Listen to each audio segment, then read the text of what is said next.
આ તરફ વાત વડોદરાના શિનોરમાં સંદેશ ન્યૂઝના અહેવાલની અસર જોવા મળી।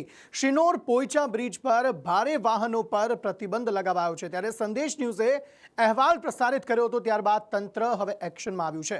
ભારે વાહનો માટે પ્રતિબંધ છતાં અહીં ભારે વાહનો ચાલતા હતા। ભારે વાહનો ન પ્રવેશે તે માટે હવે એંગલો લગાવાઈ છે। નિલેશ પટેલ આ અંગે વધુ માહિતી આપી રહ્યા છે। જી નિલેશ।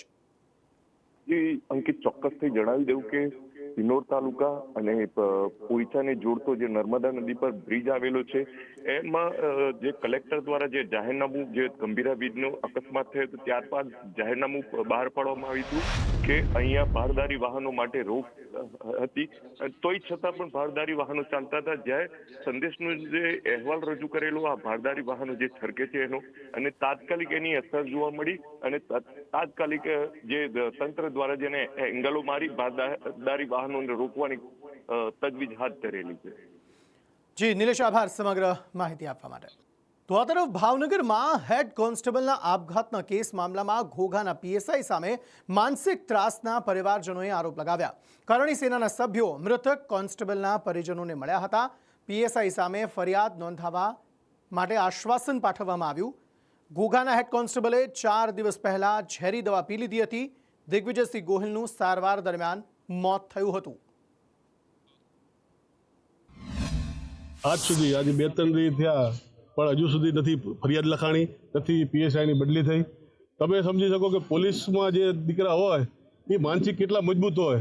જો એને આટલી માનસિકતા ત્રાસ દેવામાં કેટલો આવ્યો હશે, તમે કલ્પના કરો કે વિચારો કે એ પોલીસની તો પોલીસને જે પણ ભરતી થયા હોય એટલા માનસિક ને પોતે મનોબળ મજબૂત હોય ત્યારે પોલીસમાં ભરતી થયા હોય।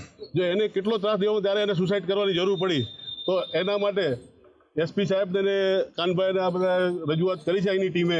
કાલે પરિવાર મળ્યો હતો અને સાહેબે એવું કીધું હતું કે લેખિતમાં રજૂઆત કરો, મારી સુધી લેખિતમાં જે વાત આવશે એટલે એ વાત ઉપર હું 100% ધ્યાન દઈશ। આજે અમે મળ્યા છીએ, હું કૃષ્ણદેવભાઈ કરણી સેનાના પ્રમુખ અને અમે બંને ગયા હતા અને આજે બેઠા અમે અરજી આપી અને સાહેબને કીધું છે સાહેબના ધ્યાને બીજા કેટલા પુરાવા સાથેની ઘણી રજૂઆત થઈ છે કે ક્યાં ક્યાં શું ભૂલ થઈ છે, અને સાહેબે કીધું છે કે આ બધું સંજ્ઞાન લેવામાં આવશે અને 100% આની ઉપર બને ત્યાં સુધી જેટલું ઝડપી થઈ શકશે એટલા પગલાં લેવાની કોશિશ કરશે। આ તરફ પાટણમાં કોંગ્રેસનો આંતરિક વિખવાદ જાહેરમાં આવ્યો છે। કિરીટ પટેલના સમર્થકોમાં જિગ્નેશ મેવાણી સામે ભારે રોષ જોવા મળી રહ્યો છે। જિગ્નેશ મેવાણીને જવાબ આપવાની જે પોસ્ટ છે તે વાયરલ થઈ છે। કિરીટ પટેલના સમર્થકો હવે મેવાણીના પુતળાનું દહન કરશે। મેવાણીની વિવાદિત ટિપ્પણી બાદ કોંગ્રેસમાં આંતરિક કલહ વધતો જોવા મળી રહ્યો છે। જિગ્નેશ મેવાણીને જવાબ આપવા માટેની વાત કરવામાં આવી રહી છે। કિરીટ પટેલના સમર્થકો મેવાણીના પુતળાનું દહન કરશે તેવું નક્કી કરાયું છે। મેવાણીની વિવાદિત ટિપ્પણી બાદ કોંગ્રેસમાં આ આંતરિક કલહ વધતો જોવા મળી રહ્યો છે। પાટણમાં કોંગ્રેસી ધારાસભ્યો વચ્ચે આંતરિક વિવાદ હવે જાહેરમાં આવ્યો છે। તો અમદાવાદના સુભાષ બ્રિજ નીચેનો જે રિવરફ્રન્ટનો રસ્તો હતો તે બંધ કરી દેવામાં આવ્યો હતો, જો કે હવે આ રસ્તાને ખુલ્લો મુકાયો છે। રિવરફ્રન્ટ તરફનો રસ્તો હવે ખુલ્લો મૂકવામાં આવ્યો। નારાયણ ઘાટ પાસેનો રસ્તો અગાઉ બંધ કરવામાં આવ્યો હતો। સુભાષ બ્રિજના ઇન્સ્પેક્શન બાદ આ રોડને હવે ખુલ્લો મુકાયો છે। સુભાષ બ્રિજ હજુ પણ બંધ જ રહેશે, જો કે રિવરફ્રન્ટનો રસ્તો હવે ખોલી દેવાથી લોકોને થોડી ઘણી રાહત ચોક્કસપણે થશે।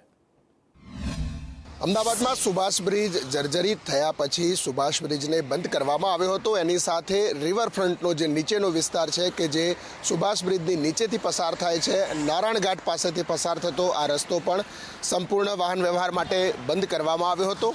જો કે ટેકનિકલ ઇન્સ્પેક્શન અને અન્ય ચકાસણી પૂર્ણ થતાં આ બ્રિજની નીચેનો ભાગ જે છે કે જે નારાયણ ઘાટથી આ રિવરફ્રન્ટ પસાર થાય છે, એ રિવરફ્રન્ટ વાહન વ્યવહાર માટે ખુલ્લો મૂકી દેવામાં આવ્યો છે। આ દ્રશ્યો એ જ સુભાષ બ્રિજની નીચેના જોઈ શકાય છે કે ગઈકાલથી જ આ રસ્તો તમામ વાહન વ્યવહાર માટે ખુલ્લો કરી દેવામાં આવ્યો છે। આ રસ્તો બંધ થવાથી અનેક વાહન ચાલકોને મુશ્કેલીનો સામનો કરવો પડતો હતો, કારણ કે લગભગ રોજના 1 લાખથી આસપાસના વાહનોની અવરજવર આ રિવરફ્રન્ટ વિસ્તાર અંદરથી પસાર થતી હોય છે। ટ્રાફિકનું ભારણ ઓછું રહેતું હોવાના કારણે લોકો આ રિવરફ્રન્ટનો રસ્તો વધુ પસંદ કરતા હતા। કેમેરામેન જયવીરસિંહ સાથે હિરેન રાવલ, સંદેશ ન્યૂઝ, અમદાવાદ।